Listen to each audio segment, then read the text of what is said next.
Bismillahirrahmanirrahim. Assalamualaikum warahmatullahi wabarakatuh.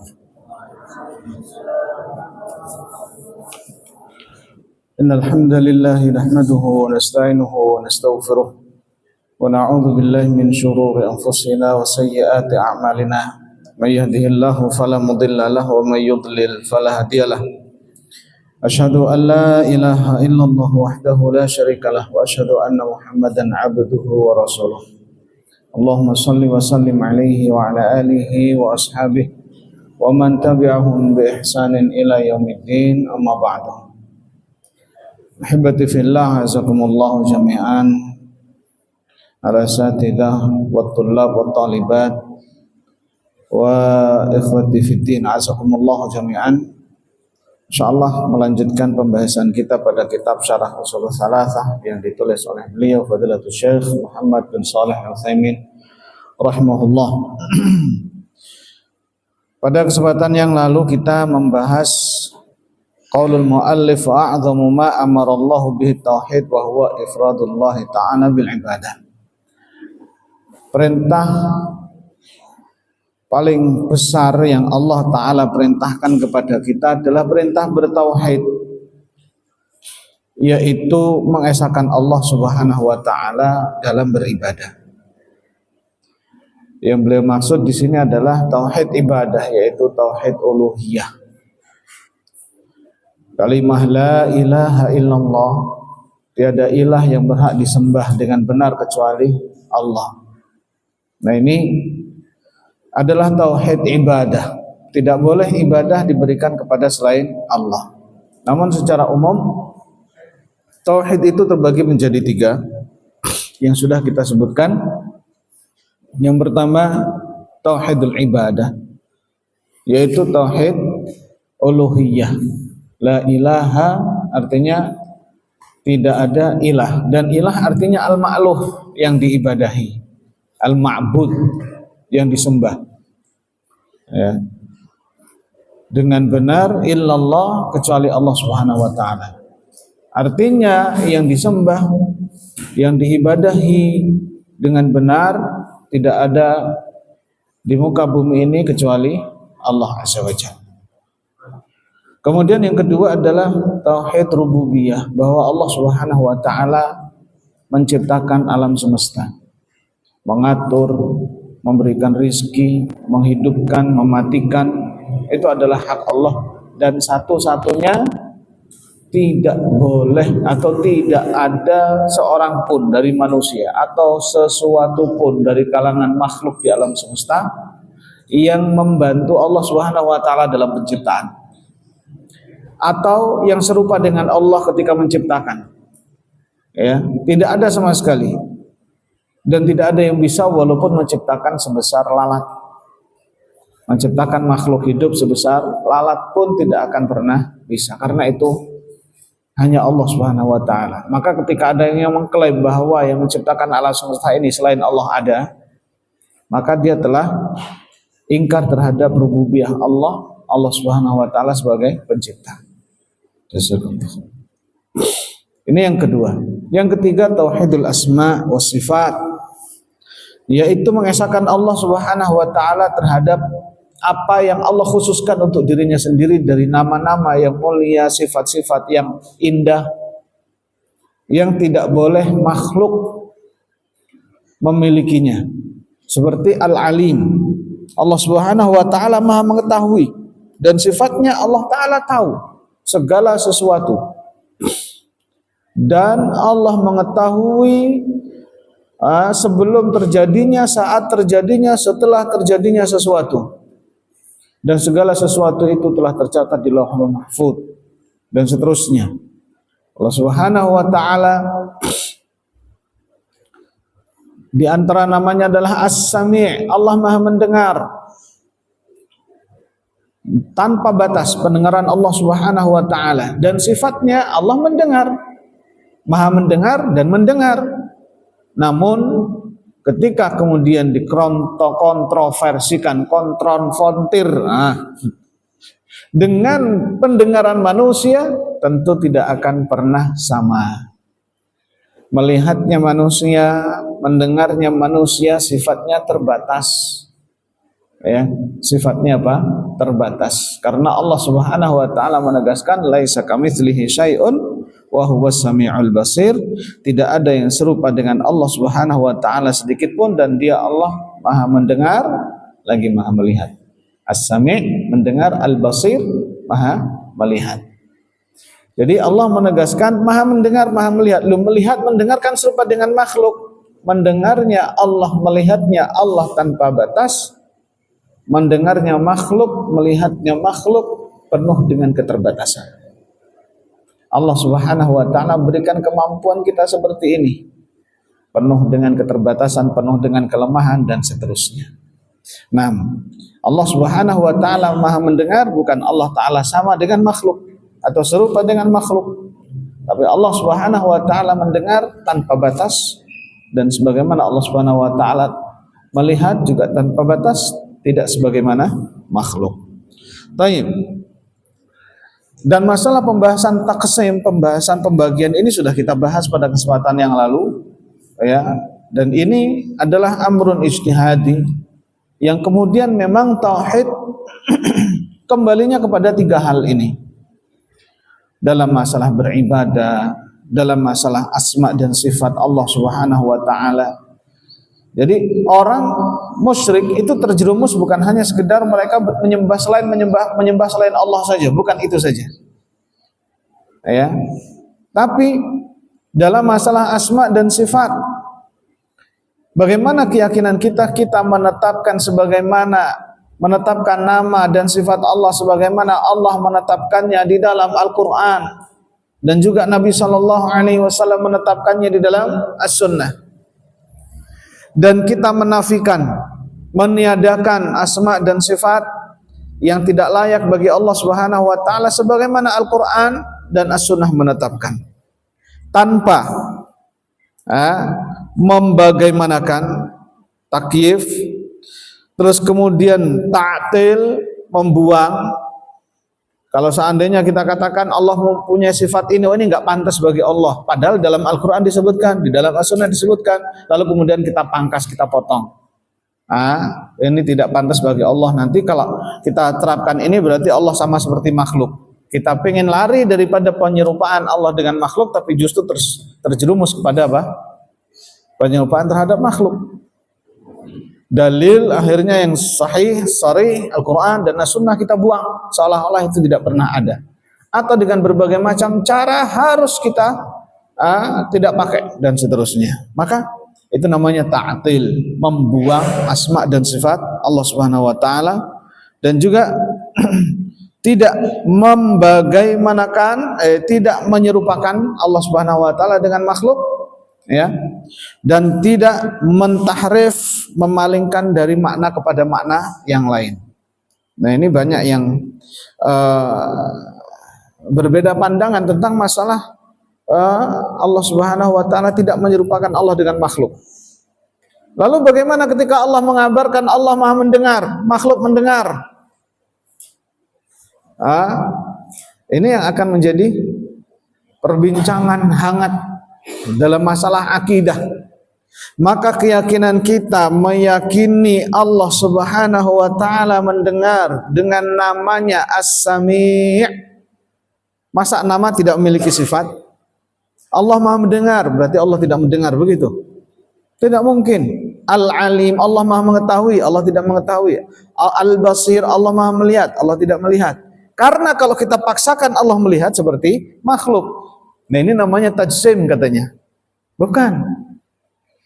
Kita memaknai Allah melihat sebagaimana yang Allah Subhanahu wa taala kabarkan di dalam Al-Qur'an. Bagaimana penglihatan Allah Subhanahu wa taala? Yaliqu bi jalalihi, sesuai dengan keagungan dan kemuliaan Allah. Manusia melihat sesuai dengan keagungan dan kemuliaan, sesuai dengan keterbatasan yang Allah taala berikan kepada manusia. Begitu juga dengan sifat Allah. Allah Ta'ala Subhanahu wa Ta'ala mengabarkan tentang wajah, tentang tangan. Ini yang bikin bingung umat yang nggak pernah membaca, nggak pernah belajar, nggak pernah mengkaji isi kandungan Al-Quran, lalu dikatakan Allah tidak memiliki tangan. Al-Quran mengabarkan Allah memiliki tangan. Hadis mengatakan Allah memiliki tangan. Karena takut menyerupakan Allah dengan manusia, akhirnya dibuang. Akhirnya apa? Dibuang. Maka tidak seperti itu. Antara makhluk dengan makhluk saja kita tidak mau disamakan kok. Monyet itu punya tangan, kita punya tangan, sama-sama punya tangan. Mau tidak kita disamakan dengan monyet? Tentu tidak sama. Monyet punya wajah, kita punya wajah, sama? Tidak sama. Walaupun mirip-mirip. Antara makhluk dengan makhluk. Bagaimana dengan Allah Azza wa Jalla? Ya, yang menciptakan alam semesta, yang maha mulia, yang maha perkasa, dan seterusnya. Kok kemudian berusaha untuk disamakan, atau kalau tidak berusaha untuk dibuang? Maka kita katakan Allah Subhanahu wa taala memiliki wajah sebagaimana dikabarkan dalam Al-Qur'an, dan itu kita meyakininya dengan makna yang sebenarnya. Allah Subhanahu wa taala memiliki tangan dengan makna yang sebenarnya, dan itu kita meyakininya karena Allah mengabarkan dalam Al-Qur'an sesuai dengan keagungan dan kemuliaan Allah. Bila kaif, tanpa kita membagaimanakannya, ya, tanpa kita membagaimanakannya. Baik. Kemudian tauhid inilah yang pertama kali Allah Subhanahu wa taala perintahkan kepada para nabi dan rasul untuk didakwahkan. Ya, tidak ada nabi dan rasul melainkan berdakwah untuk mengajarkan umat agar mereka mengenal Allah. Itu yang paling pokok. Walaqad ba'atsna fi kulli ummatin rasulan an i'budullah wajtanibut taghut. Dan benar-benar kami Allah telah mengutus bagi setiap umat seorang rasul. Agar apa? Agar umat tersebut menyembah Allah, tauhid, dan menjauhi taghut. Dan taghut adalah segala sesuatu yang didengar, diikuti, ditaati selain Allah Subhanahu wa taala, yang menyimpang daripada ajaran dan tuntunan Allah dan Rasulullah sallallahu alaihi wasallam, sebagaimana dikatakan oleh Ibnu Qayyim Al-Jauziyah rahimahullah. Nah, kemudian begitu juga seperti para nabi dan rasul mendakwahkan tauhid, Nabi sallallahu alaihi wasallam pun sama. Periode Makkah yang kita kenal, ada periode Makkah, periode Madinah. 13 tahun Nabi SAW mendakwahkan tauhid selama di Makkah, dengan berbagai macam luar biasa ujian dan cobaan beliau. Ya, dengan mendakwahkan tauhid beliau terusir, beliau dimusuhi, beliau akan dibunuh. Para sahabat diperintahkan untuk hijrah ke Habasyah. Pertama hijrah ke Habasyah, kedua hijrah ke Madinah. Dan Nabi SAW pun hijrah ke Madinah, memperjuangkan akidah, mendakwahkan la ilaha illallah. Sangat berat sekali. Dan ternyata bukan Nabi SAW saja yang merasakan ini. Nabi-nabi terdahulu pun sama. Ya, nabi-nabi pun sama, yang mendakwahkan tauhid agar umat bertauhid pasti akan dihalang-halangi oleh siapa? Oleh iblis. Yang paling pokok dan paling utama, oleh iblis. Karena iblis dan bala tentaranya hanya mengajak golongannya untuk masuk ke dalam neraka jahanam. Innama yad'u hisbahu liyakunu min ashabis sa'ir. Iblis hanya mengajak golongannya untuk masuk ke dalam neraka jahanam yang apinya menyala-nyala. Maka begitu juga dari umat ini. Siapapun yang berani mendakwahkan tauhid, dia pasti akan dimusuhi. Pasti akan dimusuhi oleh kaumnya. Dan itu yang dirasakan oleh Nabi SAW. Dan begitu juga orang-orang yang diutus oleh Nabi SAW untuk berdakwah, pertama kali diwasiatkan agar mendakwahkan tauhid. Seperti Mus'ab bin Umair oleh Nabi SAW dikirim ke kota Madinah. Dulu namanya Yathrib, kota Yathrib. Karena di musim haji di tahun ke-10 beberapa pemuka Yathrib masuk Islam. Tahun 10 dari kenabian. Tahun 11. Tahun ke-12 tambah lagi. Tahun ke-13 puncaknya, ya. Dan Nabi SAW sebelumnya sudah mengutus Mus'ab bin Umair untuk mendakwahi mereka. Di musim haji di Arafah didatangi orang-orang Yathrib, karena mereka kaum jahiliyah juga memiliki syariat haji sama dengan syariatnya Nabi Ibrahim. Walaupun haji itu disyariatkan di tahun 9 Hijriah, ya, dan orang-orang jahiliyah sudah haji sebelumnya.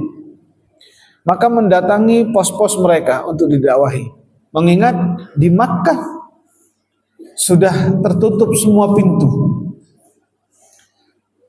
Bahkan Nabi SAW pergi ke Taif pun diprovokasi oleh orang-orang Makkah, orang-orang Quraisy untuk tidak menerima Nabi SAW. Kemana Nabi SAW pergi, di situ ada petugas. Jangan dengarkan. Nabi ngomong apa, jangan dengarkan. Dia pendusta dan seterusnya. Termasuk Abu Jahal yang paling getol tentang masalah ini. Paman beliau sendiri. Kemana Nabi SAW pergi, dia ada di situ. Pergi kemana, masuk ke pintu rumah, dia ada di situ juga. Tidak pernah bosan. Maka begitulah dakwah tauhid. Ya. Nabi SAW mengutus Mus'ab bin Umair. Bukan tidak ada masalah, masalah luar biasa. Nabi SAW mengutus Mu'adz bin Jabal ke negeri Yaman. Ya Mu'adz, innaka ta'ti qauman min ahlil kitab, falyakun awwalu ma tad'uhum ilaihi syahadat an la ilaha illallah. Wahai Mu'adz, kamu akan mendatangi kaum mereka ini ahli kitab, Nasara. Maka hendaklah pertama kali yang kamu dakwahkan kepada mereka adalah syahadat la ilaha illallah wa anni rasulullah, dan aku Muhammad adalah utusan Allah. Pertama kali yang diperintahkan oleh Nabi SAW adalah dakwah tauhid, mengenalkan la ilaha illallah. Kenapa ini paling pokok? Karena ini adalah pondasi umat.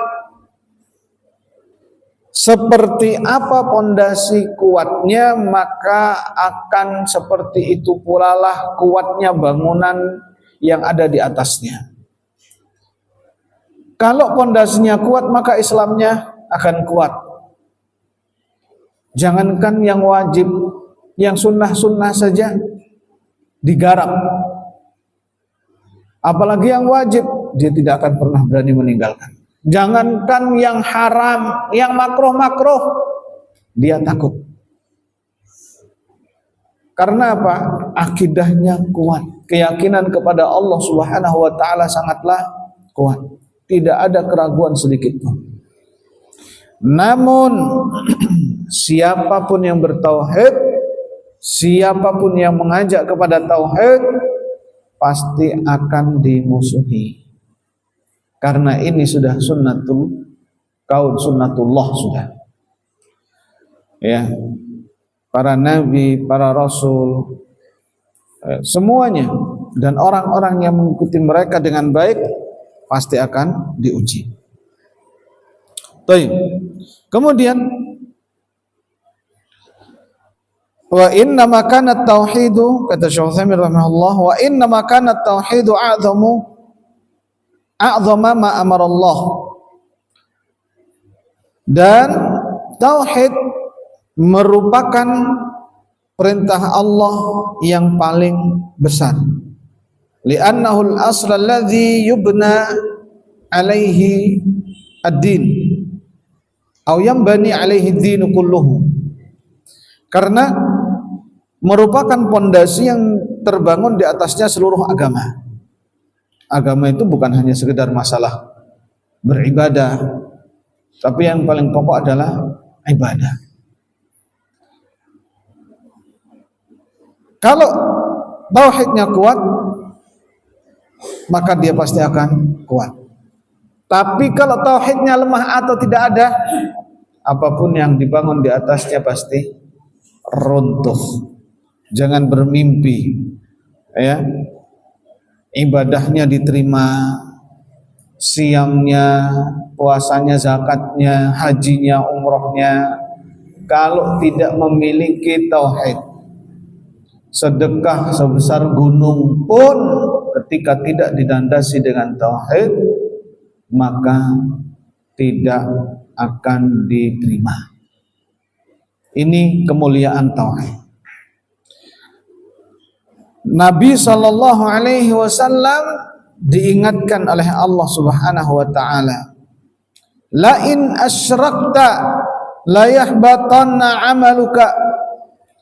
Kalau kamu berbuat syirik wahai Muhammad, maka niscaya amalan-amalanmu berguguran. Ya, niscaya amalan-amalanmu berguguran. La in asyrakta la yahbatanna amaluka. Jika engkau berbuat syirik wahai Muhammad, niscaya amalan-amalanmu berguguran. Baik. Nabi SAW adalah kekasih Allah, manusia nomor satu dari seluruh Nabi dan Rasul dan dari seluruh manusia.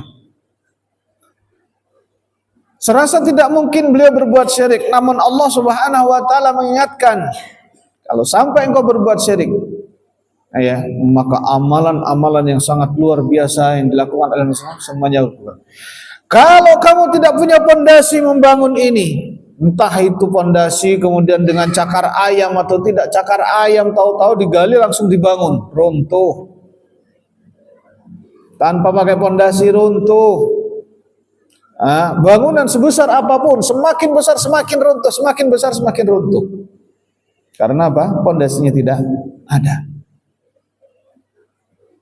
Pondasinya tidak ada, maka seperti itulah tauhid. Fudail bin Iyad rahimahullah, beliau mengatakan tentang amal saleh, ayyukum ahsanu amala, siapakah di antara kalian yang paling baik amalnya? Beliau mengatakan amal saleh, amal baik adalah akhlasuhu wa aswabuhu. Yang paling ikhlas dan paling benar, itu baru dikatakan amal soleh. Ikhlas dan benar. Ahsanu amala, amalan paling benar adalah yang paling ikhlas dan paling benar. Maka beliau ditanya, apa itu yang paling ikhlas dan paling benar? Kata beliau, amalan kalau dilakukan dengan ikhlas tapi tidak benar, tidak diterima. Dilakukan dengan benar tapi tidak ikhlas, tidak diterima. Sehingga amalan tersebut terkumpul dua hal, ikhlas dan benar. Ukurannya apa sekarang ikhlas dan benar? Kata beliau, al-ikhlas an yakuna lillah, semata-mata dilakukan karena Allah. Tauhid tidak karena selain Allah, tidak karena riya, tidak karena sum'ah, apalagi karena berhala, apalagi minta kepada ini dan itu selain Allah Subhanahu wa taala, berdoa, tawakal. Satu. Yang kedua, benar ukurannya mengikuti aturan, petunjuk, sunnah Rasulullah sallallahu alaihi wasallam. Sehingga harus klop dua syarat ini. Sejalan, seiring, sejalan, tidak boleh terpisah sama sekali. Maka tauhid adalah pokok. Ya.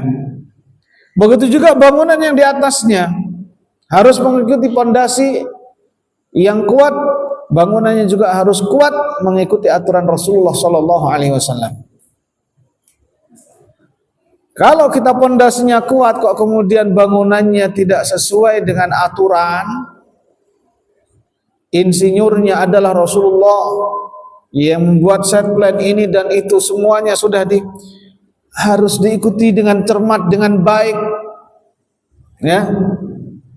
Kalau kita ikuti jadi bangunan indah, tapi kalau tidak maka siap bangunan tersebut akan runtuh, karena secara perhitungan menyimpang daripada aturan insinyurnya, yaitu Rasulullah Sallallahu Alaihi Wasallam. Nah, jadi seperti itulah kondisinya. Kalau kita mau melihat keutamaannya, orang yang bertauhid, Allah Subhanahu wa taala menjamin orang yang bertauhid pasti masuk ke dalam surga. Pasti. Dengan catatan tidak berbuat syirik sedikit pun. Atau mungkin dosanya bertumpuk banyak, ketika berjumpa dengan Allah Subhanahu wa taala dosanya memenuhi langit, banyak sekali, sepenuh langit, ya, maka Allah Subhanahu wa taala akan menghampirinya nanti di hari kiamat dengan ampunan sepenuh itu pula, dengan catatan tidak berbuat syirik, sebagaimana disebutkan dalam hadis qudsi.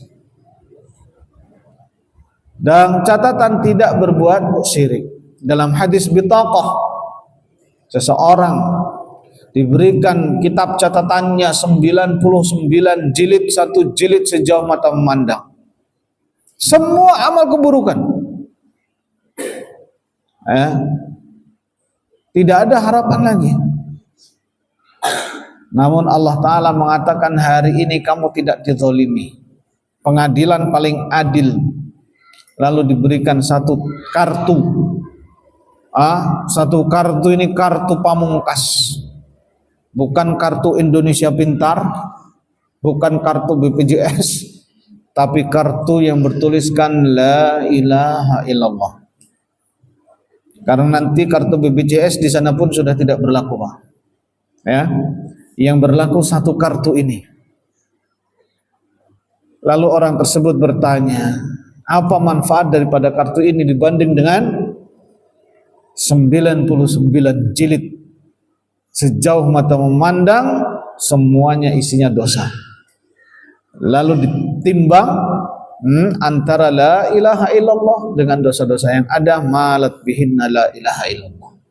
Maka la ilaha illallah ini lebih berat daripada catatan-catatan dosa yang ada. Dengan catatan jangan berbuat syirik kepada Allah Azza wa Jalla. Nah, pentingnya kita mempelajari tentang masalah syirik dan jangan pernah alergi. Kenapa? Kalau kita alergi, syirik, dikit-dikit syirik, kalau betul-betul terjerumus, maka itu dosa yang tidak akan pernah diampunkan oleh Allah Ta'ala. Hidup silahkan seperti apa yang Allah Subhanahu wa taala anugerahkan kepada kita, sebagai pegawai, sebagai petani, sebagai guru, sebagai lakukan. Allah Subhanahu wa taala sudah berikan jalan. Satu catatannya, jangan pernah berbuat syirik kepada Allah Azza wa Jalla. Jangan menyekutukan Allah Azza wa Jalla. Innallaha la yusyriku la yaghfiru an yushraka bih wa yaghfiru ma duna dzalika liman yasha. Sesungguhnya Allah tidak mengampuni dosa syirik. Sekali lagi, tidak mengampuni dosa syirik dan mengampuni dosa selain syirik bagi yang dikehendaki oleh Allah. Tidak semua diampuni, tidak. Tapi yang dikehendaki oleh Allah diampuni, yang tidak dikehendaki tidak diampuni. Nah, sehingga kalau kita melihat kasus seorang wanita pezina,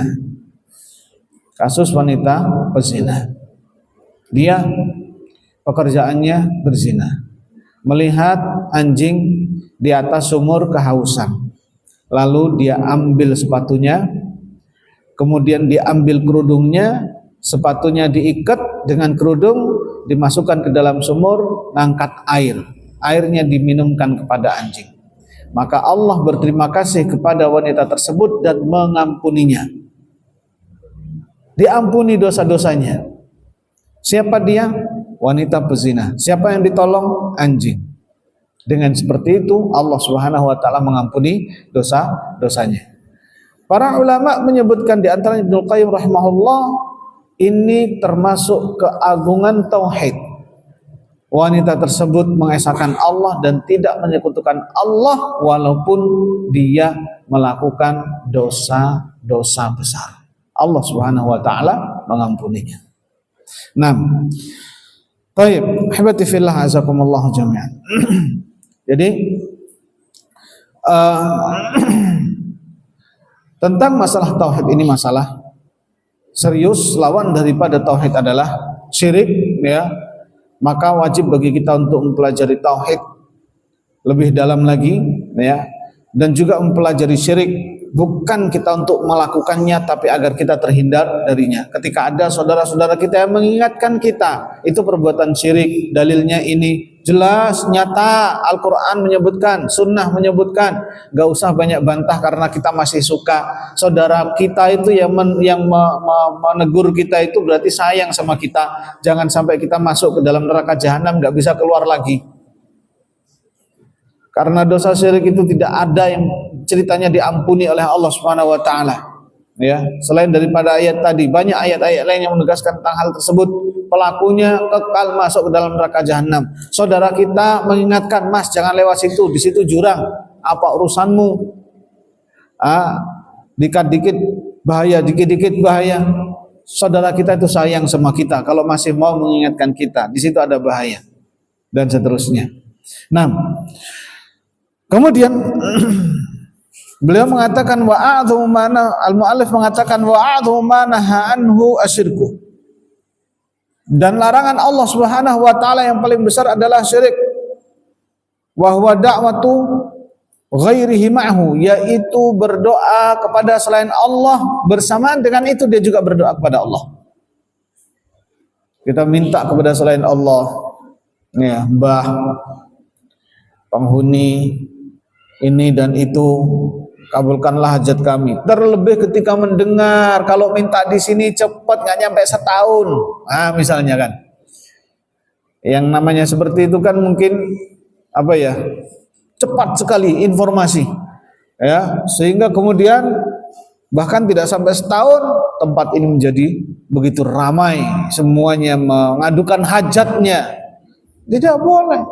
Berdoanya kepada Allah Subhanahu wa taala, yang memberi Allah, yang menghidupkan Allah. Ya, yang menghidupkan Allah, yang memberi Allah, yang mematikan Allah Azza wa Jalla. Oh, kita sebenarnya enggak minta kepada ini, hanya perantara saja, menyambungkan hajat kita kepada Allah, tetap yang memberi Allah. Ya, orang-orang Quraisy dulu, Abu Jahal dan kawan-kawannya mengatakan, "Ma na'buduhum," kita enggak menyembah berhala-berhala itu. Illa liuqarribuna ilallahi zulfa, hanya saja agar menjadikan perantara antara kita dengan Allah Subhanahu wa taala. Sama ternyata konsepnya, hanya menyambungkan hajat kita kepada Allah. Karena apa? Kita ini tidak pantas. Berhala-berhala yang disembah oleh kaum Quraisy zaman dulu, ya, tidak diakui mereka itu nyembah itu. Ya, hanya untuk apa? Mendekatkan kami kepada Allah, menjadi perantara, menyampaikan hajat kami kepada Allah Azza wa Jalla. Nah, baik. Wa dalilu qauluhu ta'ala wa'budullaha wa la tusyriku bihi syai'a. Sembahlah Allah dan jangan menyekutukannya sedikit pun. Jangan berbuat syirik sedikit pun. Wa'budullah, sembahlah Allah, bertauhidlah kepada Allah, beribadahlah kepada Allah saja. Dan jangan menyekutukan Allah Subhanahu wa taala sedikit pun. Surat An-Nisa ayat 36. Beliau Syekh Utsaimin rahimahullahu taala mengatakan a'dhamu ma nahallahu anhu syirku wa dzalika li anna a'dhamal huquqi huwa haqqullahi azza wa jalla. Yang paling dilarang oleh Allah adalah syirik, karena hak paling besar yang harus ditunaikan di alam semesta ini adalah hak Allah. Ada hak orang tua, ada hak adik, ada hak kakak, ada hak guru, ada hak tetangga, Mana yang paling harus didahulukan? Hak Allah Azza wa Jalla. Beribadah kepada Allah. Lawan daripada itu syirik. Kita tidak menunaikan hak Allah Subhanahu wa ta'ala. Nah, fa idza farrata fihi al-insanu faqad farrata fi 'azamil huquqi wa huwa tauhidullah azza wa jalla. Kalau seandainya manusia lalai, tidak peduli tentang tauhid ini, maka dia telah lalai menunaikan hak yang paling besar, yaitu hak Allah Ta'ala. Harus ada skala prioritas untuk menunaikan hak, ya, karena kita wajib untuk menunaikannya. Ya. Ada hak diri sendiri, ada hak orang tua, ada hak adik, ada hak tetangga. Ini semuanya penting karena kita hidup di alam semesta. Maka yang lebih penting adalah hak Allah. Apa hak Allah? Untuk diibadahi dan tidak disekutukan. Hak Allah untuk diibadahi, tidak disekutukan. Jadi sepanjang hidup kita harus diiringi dengan tauhid. Dari mulai bangun tidur sampai tidur lagi, dari mulai lahir ceprot sampai meninggal dunia dikubur, harus dalam keadaan tauhid, mati dalam keadaan tauhid. Nabi SAW mengatakan, man kana akhiru kalamihi la ilaha illallah dakhalal jannah. Barang siapa yang akhir ucapannya la ilaha illallah, dia pasti masuk ke dalam surga. Semoga Allah memberikan rezeki kita untuk mengucapkan la ilaha illallah saat tutup usia kita. Allahumma amin. Ditutup dengan kalimat tauhid. Nah, jadi ini penting sekali, ya, untuk menjadi perhatian kita dan agar senantiasa terngiang dalam benak pikiran kita. Tauhid harus ada, melekat erat di dalam hati. Wa yutsabbitullahu alladhina amanu bil qawli tsabiti fil hayatid dunya wa fil akhirah. Dan Allah mengokohkan orang-orang yang beriman dengan ucapan yang kokoh dalam kehidupan dunia dan juga di akhirat. Bagaimana ucapan kokoh? Ucapan iman. Dalam kehidupan dunia ini menjelang ajal, menjelang kematian, dibantu, diberikan rezeki untuk mengucapkan la ilaha illallah, kalimat tauhid untuk orang-orang yang beriman. Ketika masih hidup di dunia diberikan itu. Ketika masuk alam akhirat, di alam barzakh, ketika ditanya oleh malaikat Munkar dan Nakir, man rabbuka? Rabbi Allah, tauhid. Rabbi Allah, kalimah tauhid. Ya, sehingga ini perlu kita waspadai. Dalam kehidupan kita harus senantiasa ada la ilaha illallah.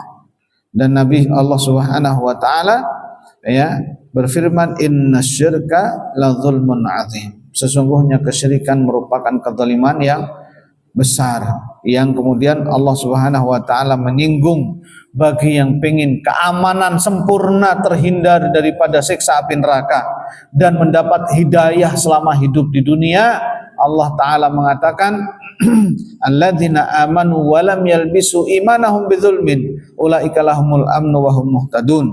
Orang-orang yang beriman dan tidak mencampur adukkan keimanan mereka dengan kezaliman, maka mereka adalah yang mendapatkan keamanan sempurna, terhindar dari siksa api neraka, dan mereka adalah orang-orang yang mendapatkan petunjuk di dunia.